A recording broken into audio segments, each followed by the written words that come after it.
Na aula anterior, nós começamos a estudar impulso. E percebemos que o impulso nada mais é que a aplicação de uma força por um certo tempo sobre um corpo. Quanto maior for a força e maior o tempo, maior é o impulso que nós estamos dando a esse objeto. Impulso está relacionado também com uma outra grandeza física, que nós chamamos de quantidade de movimento, que é isso que nós vamos estudar hoje, aqui na aula 6.2. Para ilustrar o que significa quantidade de movimento, eu vou trazer um vídeo. Um vídeo e depois uma imagem, certo? Desse fenômeno físico. Vamos lá? Então, o vídeo esse daqui é uma propaganda, na verdade, de um chocolate chamado Kit Kat, talvez já tenha até comido. Então vamos ver o que acontece.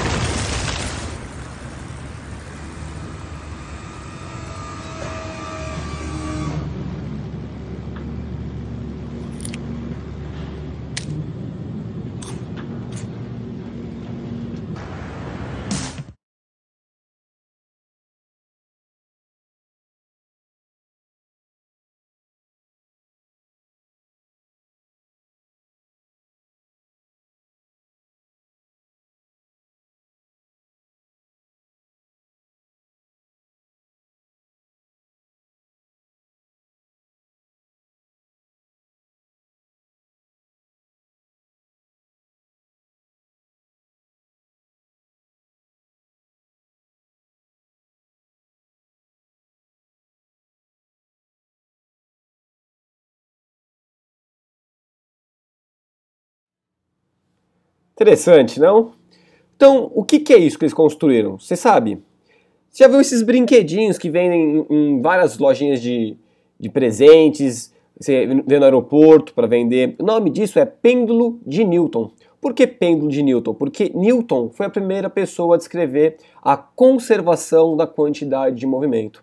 Então, não só a energia é conservada, mas a quantidade de movimento de um corpo também é conservada. Ela segue as leis da conservação, ok? Então, na verdade, o brinquedo é esse daqui, que eu estou trazendo nesse outro aqui. Quando você solta uma única esfera, ela transfere não somente a energia, que é uma grandeza física, como também transfere para as outras esferas a sua quantidade de movimento, de forma que toda essa quantidade de movimento é liberada na esfera da extremidade e ela então adquire uma certa altura, volta, transfere energia para essas demais esferas, liberando essa energia e quantidade de movimento aqui na outra extremidade. Aparentemente parece um moto perpétuo, vai ficar assim para sempre, né? Mas como nós vimos pela segunda lei da termodinâmica, a energia vai se perdendo da seguinte forma, na verdade ela vai ser convertida na forma de calor, uma parte dela, e um momento esse movimento vai cessar. Sabe o que é mais interessante? Que se ao invés de uma única esfera tivesse sido puxada para trás e lançada, se eu puxasse duas esferas, sairiam duas esferas desse lado. Se eu puxasse três esferas, elas colidiriam na volta e sairiam três esferas para cá. Então isso significa que existe uma relação entre a massa dessas esferas, não é verdade? Certo? Então isso que nós estamos vendo aqui é o que nós chamamos de quantidade de movimento. A gente pode tentar ilustrar isso de uma outra maneira. E eu vou te fazer uma pergunta que você mesmo vai sentir essa diferença. Vamos supor que você está no meio da rua, está atravessando a rua e de repente você percebe que vai ser atropelado. Vem dois objetos na sua direção, certo? Um desses objetos é um caminhão de mudança lotado e ele vem com uma velocidade de 10 km por hora. E ele pode colidir contra você e atropelar.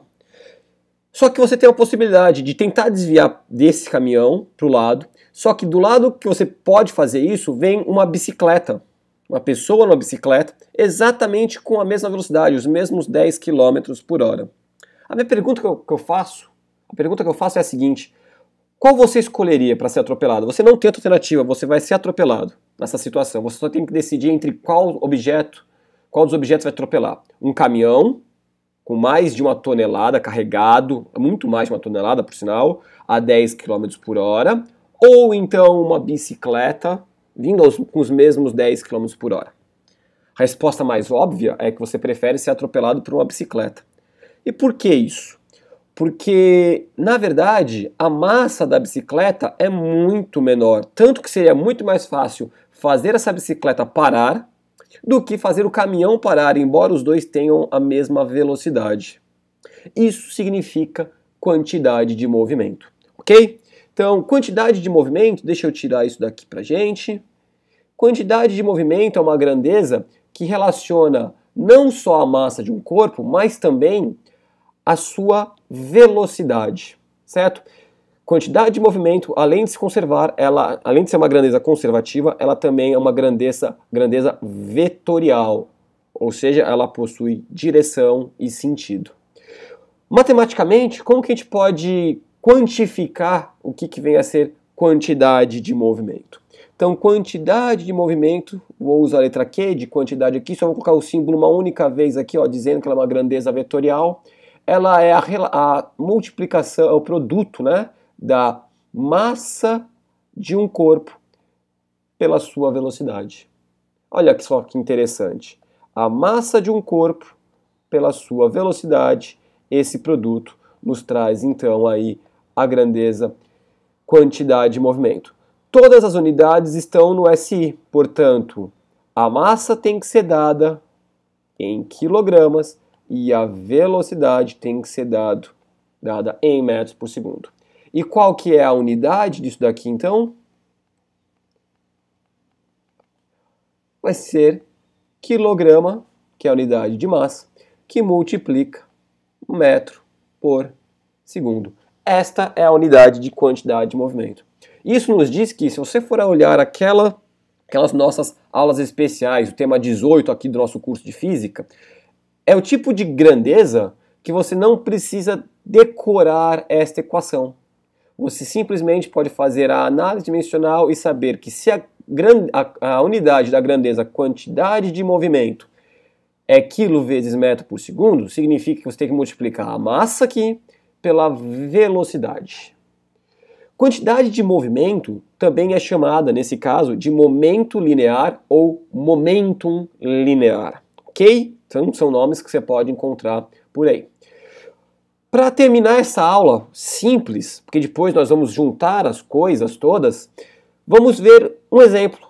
Vamos imaginar algo bem simplesinho. Vou trazer um exemplo aqui para a gente. Imagina então que eu tenho um objeto, esse meu bloquinho. Esse meu bloquinho tem uma massa de 2 kg e ele está com uma velocidade de, vamos supor, 5 metros por segundo. No momento que ele tem essa velocidade de 5 metros por segundo, qual é a quantidade de movimento que esse objeto possui? Olha que simples, quantidade de movimento é a massa multiplicada pela velocidade, portanto, 2 vezes 5, que vai dar para a gente 10 quilogramas, que multiplica metro por segundo. Ok? Nas próximas aulas, nós vamos tornar esses fenômenos físicos um pouco mais complexos. Nós vamos unir o impulso à quantidade de movimento para trazer à tona o teorema do impulso. Ok? Então eu te vejo na próxima aula. Um grande abraço.